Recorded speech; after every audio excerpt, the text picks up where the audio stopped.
Welcome to the finale of the Fire Emblem Awakening playthrough. Last time, we defeated the fell dragon Grimra, and now we have a choice.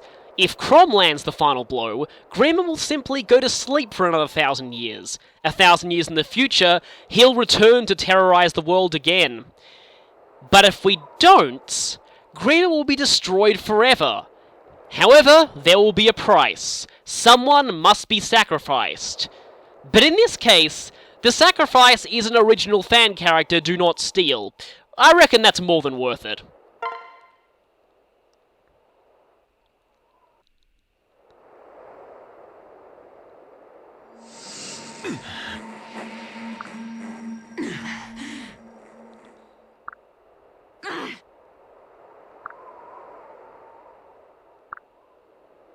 What? All right.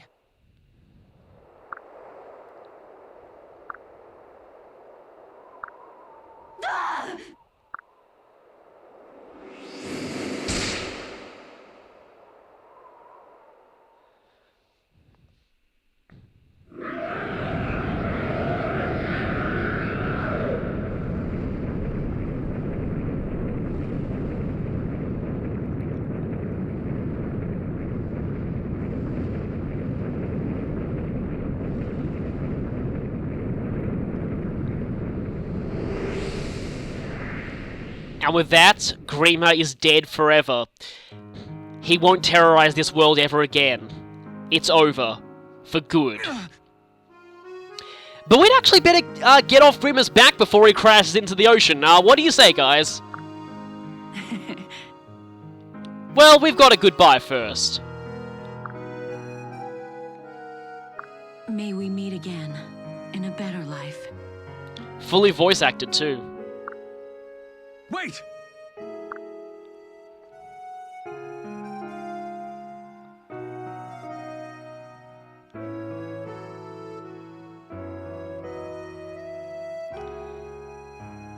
Well, hopefully, yeah, I guess we did get off Grimra.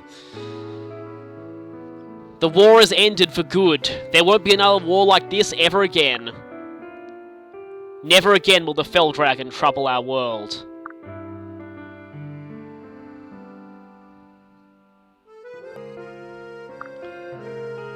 But Maru Su gave her life to save us all. How fitting, just like the original Maru Su from A Trekkie's Tale, dying a tragic death so that everyone will mourn the loss of her beautiful youth and youthful beauty. Even now, her birthday is celebrated as a national holiday in Yllis.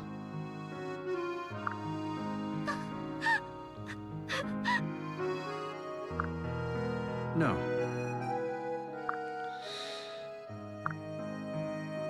But, well, a Su never dies. In fact, Maru Su can never truly die, as long as fanfiction exists in this world.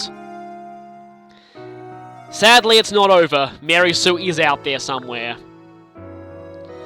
Oh dear, and she's bewitched Krom enough that he's gonna keep looking.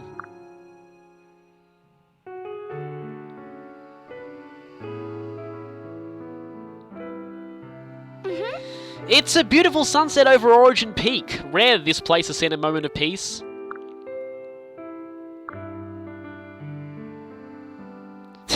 Of course it'd be an open field.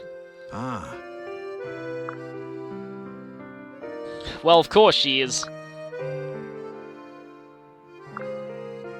Yeah. So as you can see here, every character is going to say a line. Thankfully, unlike the final chapter, where I actually had to record several attempts of it just to get every character, here every character that you recruited will always speak. You go, Sully.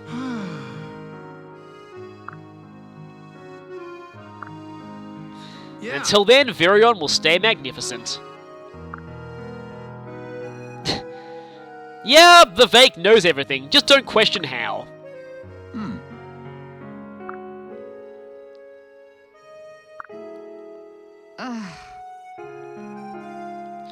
Guess Muriel's finally giving in to non-scientific things.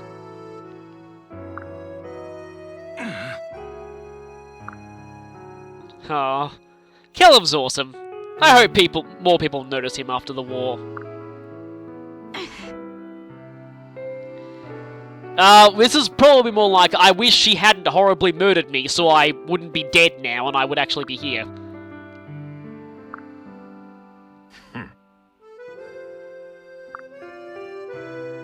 No, they're not, Lonku. Much like your employer, Basilio. Right. Once again, idolizing Krom. I still can't believe I never realized that's the reason why Riken has the Archer and Cavalier class options, the same ones Krom does. Well, if there's anyone who's going to work out on new magic to bring her back, it's probably our resident Dark Mages and not you.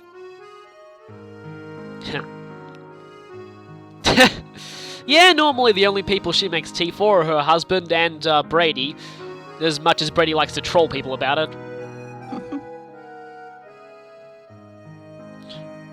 Maru Su probably can transform into a bunny and a dragon and everything because she is a Su. No, true Tugwell don't leave their family behind. Huh.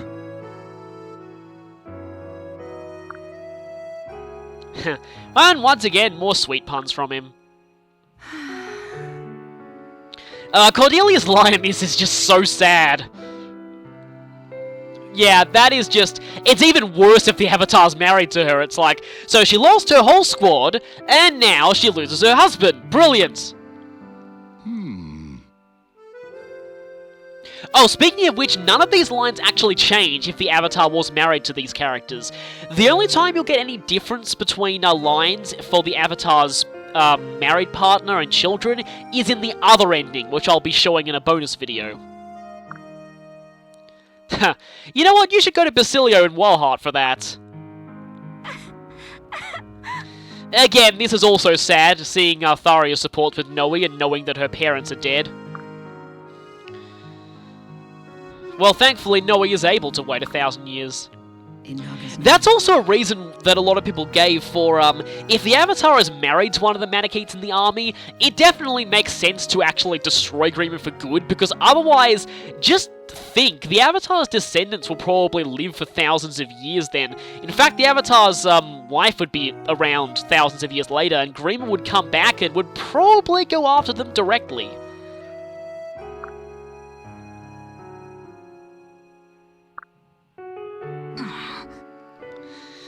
Yeah, you don't want to mess with a yandere. This line pretty much sums up Tharia very well. Finally, Olivia actually realizes that... Well, Olivia sees something wrong with someone not watching her. That's pretty amazing. Oh. Huh. Well, Minerva does seem to know pretty much everything.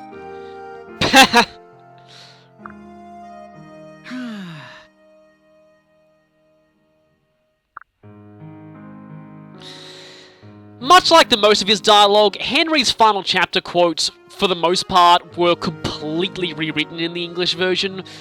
This one isn't the worst of them. You'll be seeing the worst of them in the other ending.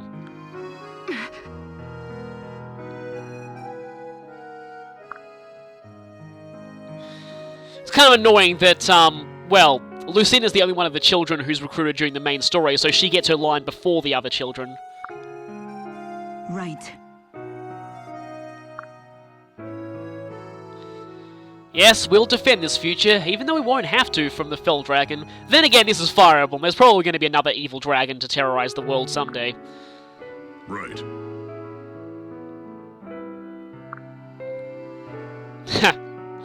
And in the meantime, he can have drinking contests with Gregor and Walhart. Exactly.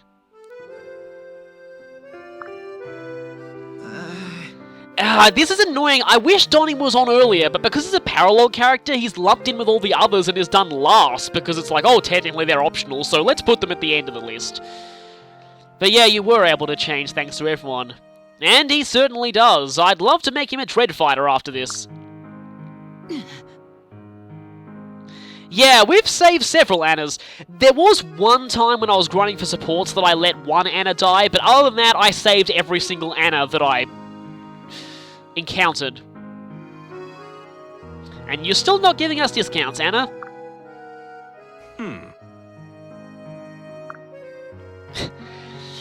Said in a way only a Wayne can.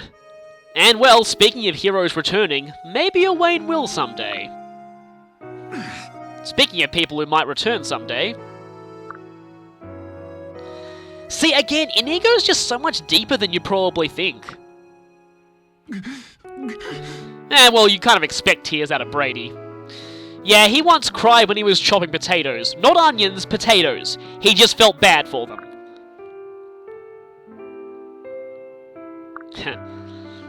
Oh, I love to hear that one, though. She probably wouldn't approve of it unless it's like gothic band music. I'm a little worried about what Maru Su could teach her, but oh well. Once again, if Cynthia hadn't been erased from history, this is what she would say.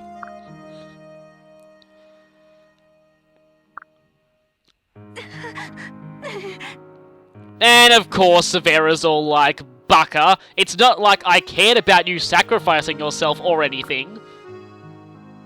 And yes, tsundere. Severa is the queen of all tsunderes. And you were really fatalistic before. No. And of course, Morgan always being their child gets kind of a sad one here. And Yarn's as well. Again, this fits in with my headcanon that Yarn had siblings in the bad future who all died. Yarn's quote there is just so sad. Part of the reason why, despite this ending being better for the world as a whole, the other ending does have its advantages.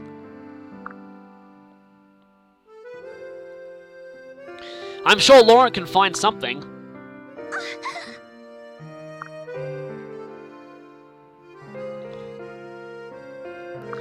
Her split personality didn't even chime in there. And Na will still be destroying everything until the end of time. Fitting that Na comes before Tiki.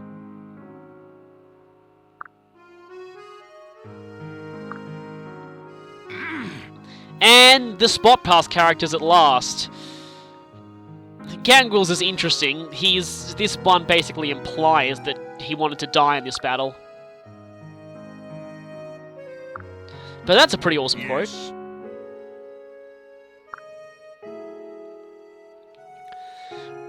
Yeah, Maru Su truly is a Su, while Heart's almost admitting them as an equal.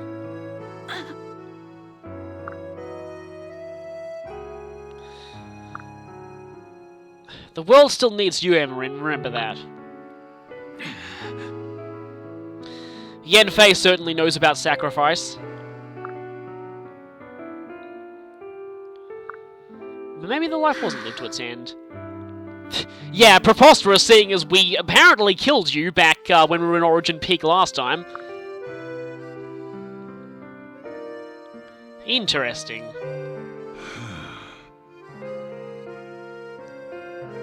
You know what's funny? Back in Radiant Dawn, I always thought they'd go with the cliched thing and have Ike sacrifice himself to save the world, but he didn't. Same can't be said of Maru Su, though. Just like it wasn't the end of Ike's story before. But don't just put all the credit on Maru Su's shoulders. It's everyone who helps to give us this precious gift of a future. And now we have to protect it. We need to repair this land and make sure there's not a war like this again. When she returns, hopefully she'll see the damage undone.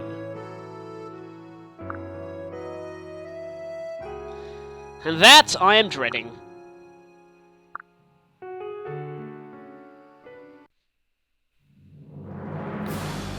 And yeah, that was Fire Emblem Awakening. That ending honestly feels a little anticlimactic to me in some ways, but here we get a record of the turns we've taken on every chapter, and the heroes, and they even have, like, cute little sprite forms of the heroes of the chapters, which is actually pretty cool. Sadly, no actual, like, time we took on each chapter. I always found that interesting in Path of Radiance and Radiant Dawn. But anyway, since most of this is stuff we've seen before, I'll use this time to discuss my thoughts on the game itself, seeing as I won't have time to do that during the credits because I have to discuss the character endings. So, Fire Emblem Awakening. I wouldn't call this the best game of the series by a long shot, but it's certainly not the worst. I put it around upper middle as far as the series goes. It's either my third or my fourth favourite, depending on how much I'm liking Fire Emblem 12 at any given time. It does have its definite flaws. I think the biggest flaw is just how easy the game is to break. Now, it's understandable given they wanted to make sure the game was doable on Lunatic mode. But due to that, the game is a bit too easy, even on hard, if you abuse all of the game's most broken mechanics. Specifically, Pair Up. I am so glad that they've nerfed Pair Up in Fates, because Pair Up in this game was just ridiculous. From trailers, it was meant to be a way of letting our lower movement characters go across the map faster, or protecting people from danger. But actually, since it guarantees dual strikes and dual guards, it's more like, hey, pair up two people and destroy everything. Yeah, that's really much all I'll say about that. But not just that, the reclassing system as well. It's so easy to break the game just by reclassing through so many different classes with second seals. That's why I desperately tried to avoid becoming overleveled in this playthrough. The first time I played, I got so overleveled by chapter 21 that I just flat out stopped playing because the game was just not fun for me anymore. So, thankfully this playthrough made me appreciate this game a lot better with not overleveling, and I really enjoyed the final 5 chapters this time. They were totally effortless in my first run.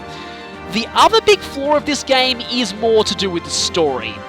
And it's not so much that the story is bad. The Pledgia arc is amazing, especially the moments involving Emerin. The Valm arc has good moments too, and the final arc is great too.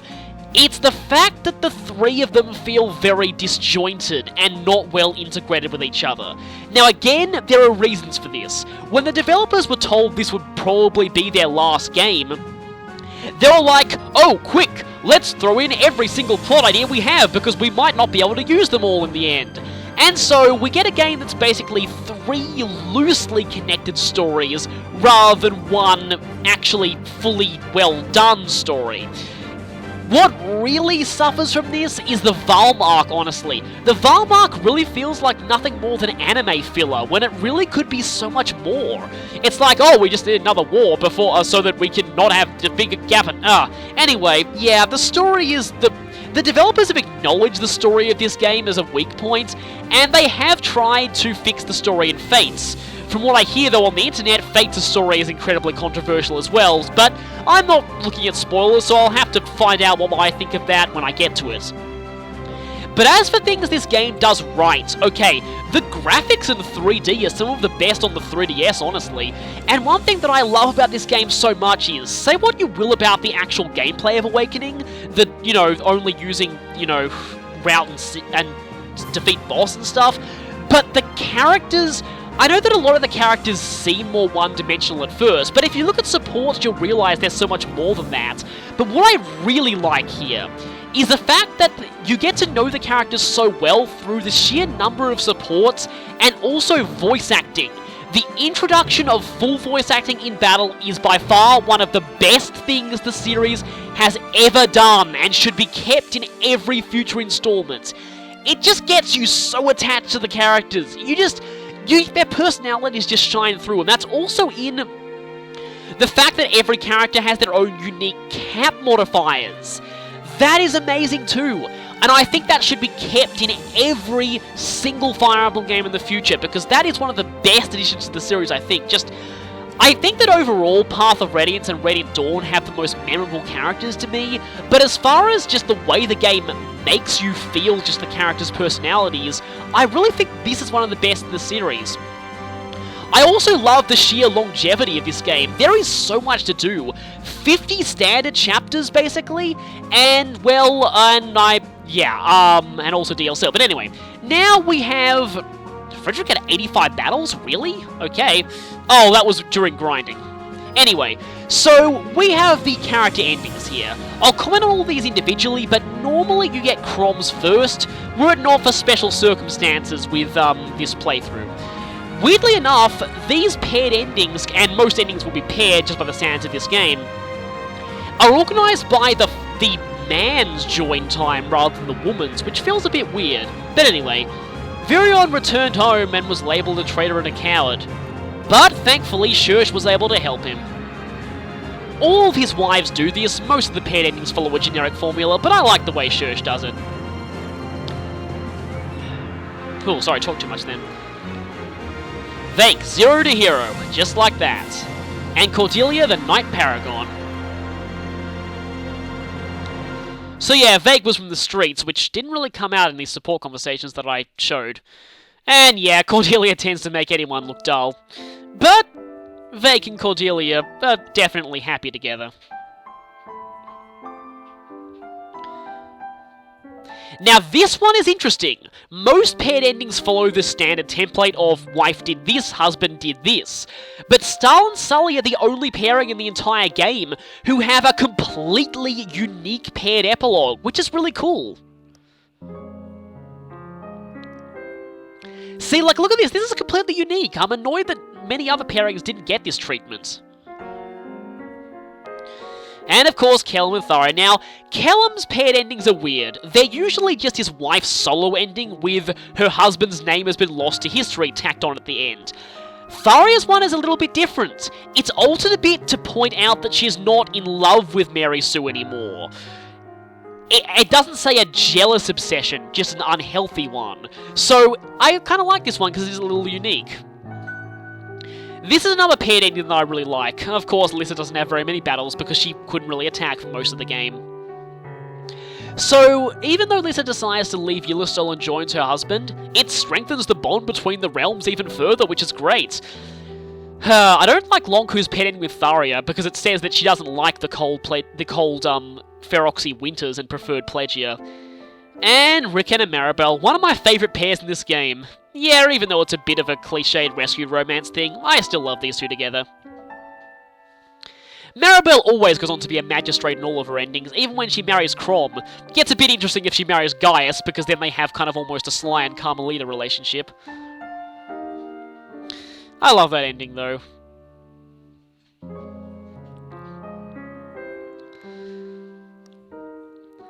And of course, most thief characters in Fire Emblem return to less savoury enterprises after the war.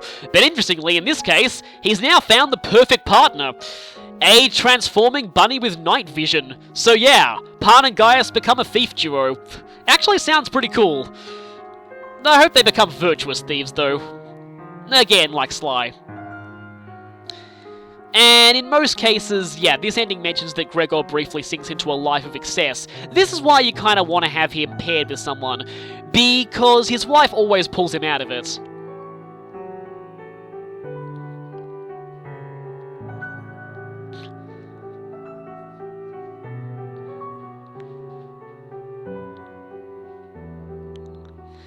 And in all of his endings, Libra opens an orphanage.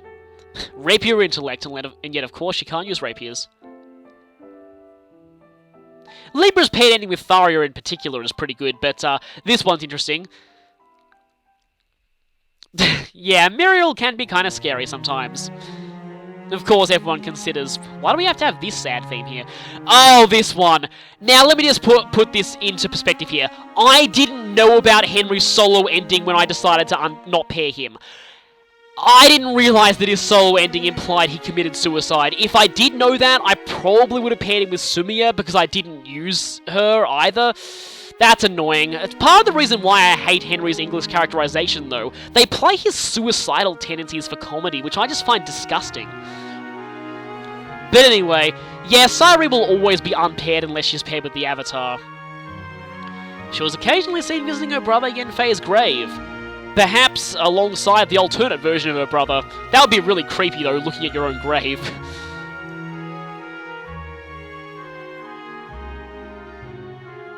And yep, he went about his way to the throne farther. Hey, why don't you two rule the realm together? You know, hint hint.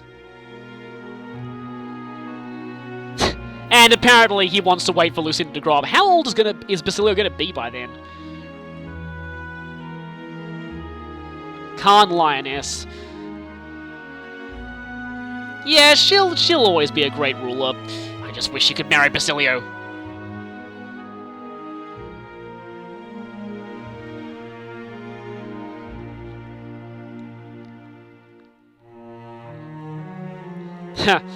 Well, I guess Krom likes that, seeing as he's not in Smash Brothers. There was a violin solo in this game, who knew?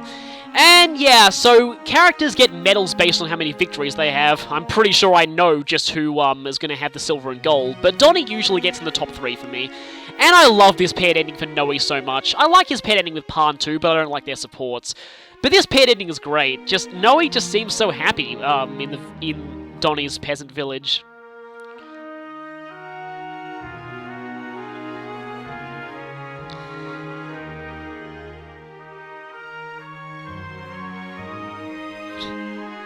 Well, of course she would.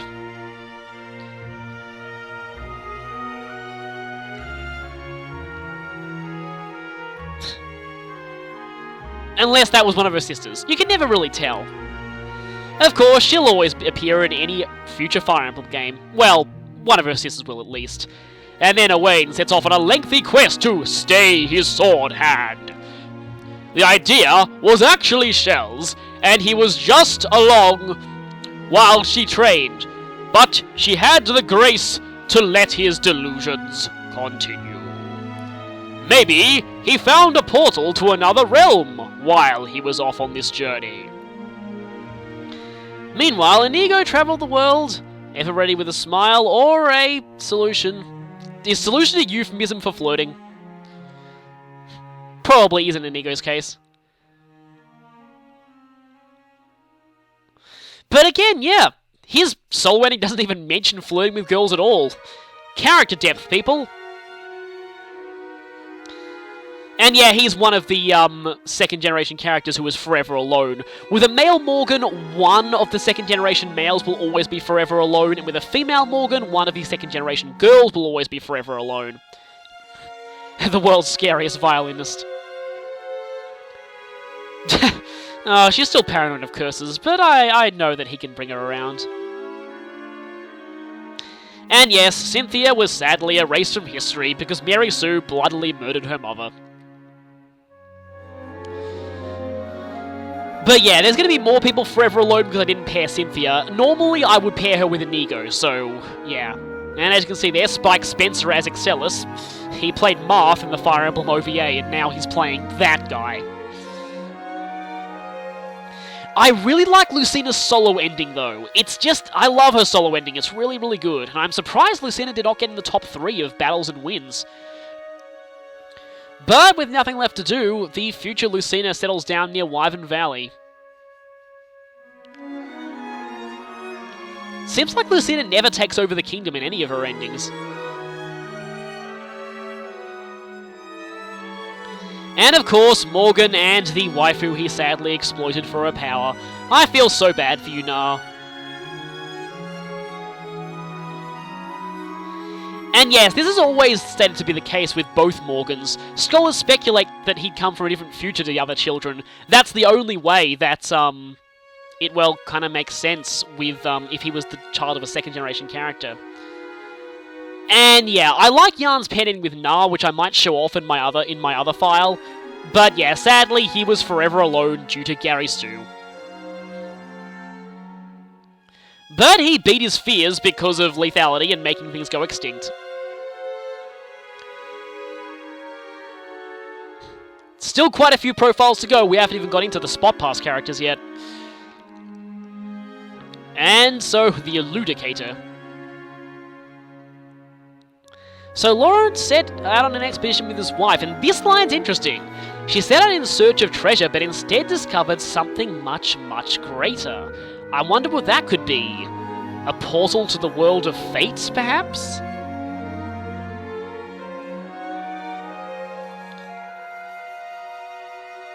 And well, Tiki deserves a nap after all that. I thought I was going to say slept for several years, because that's usually what she does. But at least she visits the people, just like she did back in Marth's days. And the Fire Emblem is fully assembled, so we don't need to worry about her ever going berserk again. Wow, Gangrel killed everything he fought. That, I don't think anyone else can claim to that. Yeah, Gangrel's solo ending is kind of like Henry's. It's sort of sad. That's why I like the Gangrel and female avatar pairing, because it's the only one where he doesn't become suicidal. I also like the Kellum and female avatar pairing, because it's the only one where Kellum isn't lost to where his name isn't lost to history. But, well, we don't need to worry about Wildheart betraying us, because he left this world and went to a new one. Kind of like Michalis did back in Fire Emblem 12. So apparently, he went to the Outrealms, where he found a new continent to subjugate and rule. Maybe with an army of Einherjar by his side. Now I'm imagining Wildheart teaming up with the Einherjar of Ashnard and all of the other Fire Emblem villains. That would be pretty scary. Yeah, Emery never fully recovers, even if she marries the Avatar. To Everton Ferox, hey, that's where Lissa lives now. I guess Lissa can come and visit her now and again.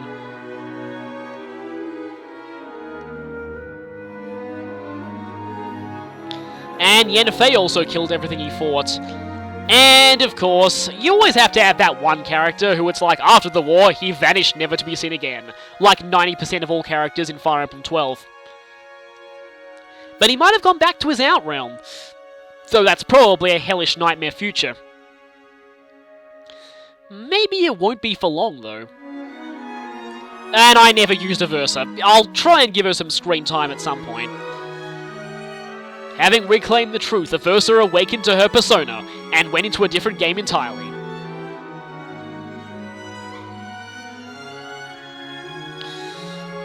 But, yeah, I guess you could make up for the time that was stolen for her. And one last ending. That would be the Radiant Hero, who I also never used. Again, I'll try and give him some screen time later as well. And yeah, they had to find a different term for vanished. So, one of them vanished like the mist, he vanished like a breath on the wind. Same thing, really. Maybe he went to another continent. Maybe... I wonder how Tellius is doing 2,000 years later. And with that...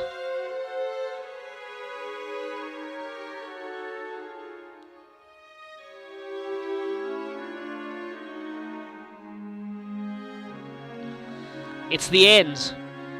Our story is over. The world is saved. Or is it?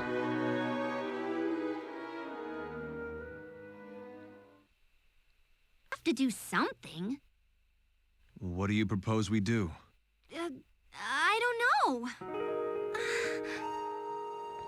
I see you're awake now. Hey there. There are better places to take a nap than on the ground, you know. Give me your hand.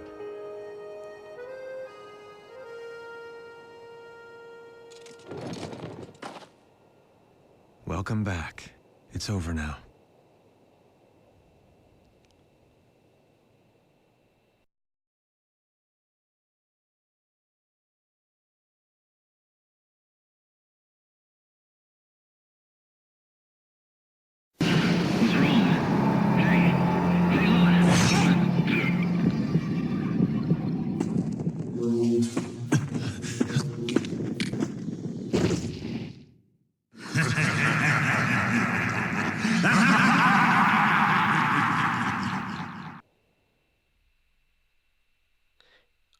Wait, what? Wait, no!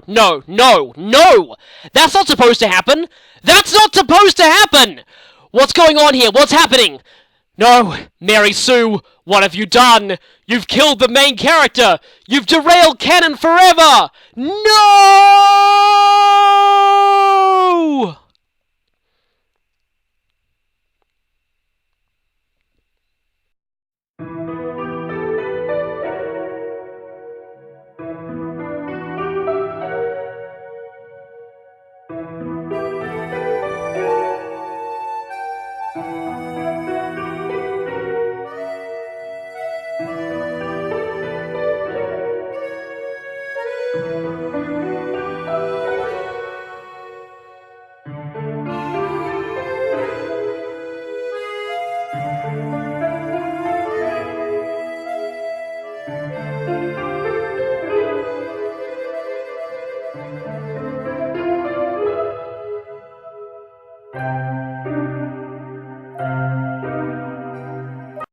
So she was planning this all along.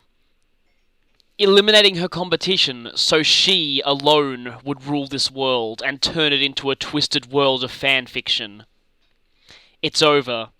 I have no final strategy, no cards left to play. She has won. Not even the falchion can stop her. Wait a minute. The falchion! Those runes, they have to mean something. If I decipher them, what do they say? Sneimer Litz Eruft Echt Sol. Wait a minute. Backwards. When all else is lost, the future still remains. That's it! If we can travel to the dark future, the one ruled over by Maru Su, and stop her there, maybe, just maybe, we can save canon. It's a long shot, but it's our only option. The real final battle begins now.